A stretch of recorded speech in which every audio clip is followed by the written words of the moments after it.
my budget reflects what we can do to lift the burden on hardworking Americans. And there's more than one way to do that. And that's would bring us down to everyday cost. How much do things cost?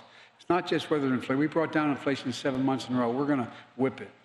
But in the meantime, there's other ways to take what is inflation in your budget.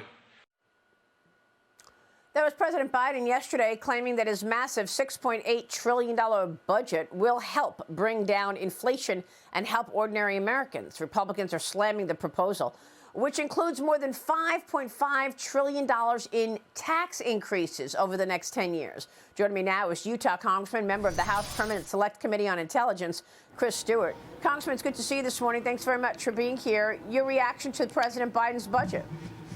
Oh, my gosh, Maria. I mean, what he is hoping, really what he's betting, is the American people are stupid. That he can just come out and lie to them like this and that they're going to nod their head and say, boy, that sounds terrific. Let's do that. For heaven's sakes, it's obvious to everyone how impacted people have been by inflation. The poorest among us, the people who work the hardest, they're the ones who have been impacted by inflation. And they look at this and I think they know in their gut and their heart, that doesn't make any sense. Let's spend more money. Let's increase taxes. That's what got us into this mess. And I think most Americans know that. I think, frankly, they're kind of insulted by the president's explanation. Like I said, they feel like, don't treat me like I'm stupid. Well, he wants to raise taxes, and I want to get your take on this tax increase proposal, because I think he had a Freudian slip yesterday by saying that, you know, the oil companies made all this money in the face of a global recession. So he obviously knows that we're in recession or close to it, and yet he's perfectly fine raising the top individual tax rates at 39.6% and capital gains all the way up to 45%, depending on what you're talking about and what investor is doing. But your thoughts on raising taxes at a time that the economy is slowing?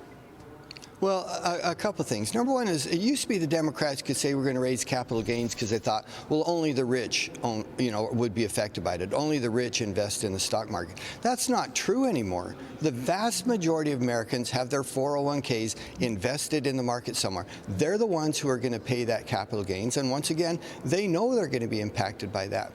And the American people also understand that if you got a fire, you don't put gasoline on it. Increasing taxes, increasing government spending, it is the sole reason for inflation. It's not supply chain. That's nonsense. That's 2 years behind us. It is a global, as you said, we're on the edge of a global recession fueled by inflation, which leads to stagnation, and it's because of government policy. The American people know that. The president's got to do better. If he wants Congress to support this, if he wants the American people to support this, he's got to do a lot better of explaining it, because right now it makes no sense, and we know it makes no sense. They still have a majority in the Senate, and you've got a slim majority in the House. I mean, is this going to pass? No, of course not. I mean, there's no way in the world this thing passes the House. I don't think it could pass the Senate. You've got a number of Democratic colleagues who look at that and go, listen, we're not going to vote for this. Yeah. Okay, I want to switch gears, ask you about your role on the Intelligence Committee, because Democrats are now trying to badger and attack journalists about the Twitter files. Yesterday's hearing talking with Matt Taibbi and revealing his sources during a hearing from the House Select Committee on the Weaponization of the Federal Government. Watch this. Respect, you asked me who gave me I asked you who gave it to you, and once you said they were your sources, I then asked you if you had spoken with Elon Musk. I did not ask you who those sources were. You consider Mr. Musk to be the direct source of all this? No, now you're trying to get me to say that he is the source. If you're telling me you can't answer because it's your source, well, then the only logical conclusion is that he is, in fact, your source. Congressman, you're a member of the committee. What happened yesterday? Oh, my gosh, what irony. I mean, this was as entertaining as it gets in government. Here you have the power of Congress, Democrats, who, by the way, used to support individual freedom, individual rights. They were cautious of federal reach and overpower, and especially from law enforcement, FBI, and the police. And you have these individuals trying to get our witnesses to say, tell us your source. tell us who told you that. I mean, that's one of the lines you don't cross with journalism, is you don't compel. The government shouldn't compel them to reveal their sources.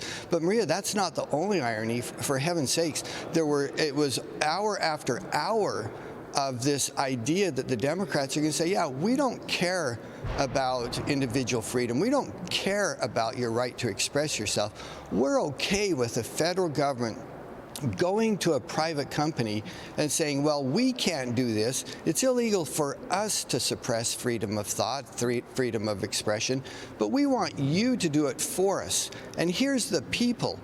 Actually, here's the people that we want you to mute, to deplatform, to take away their right to express themselves.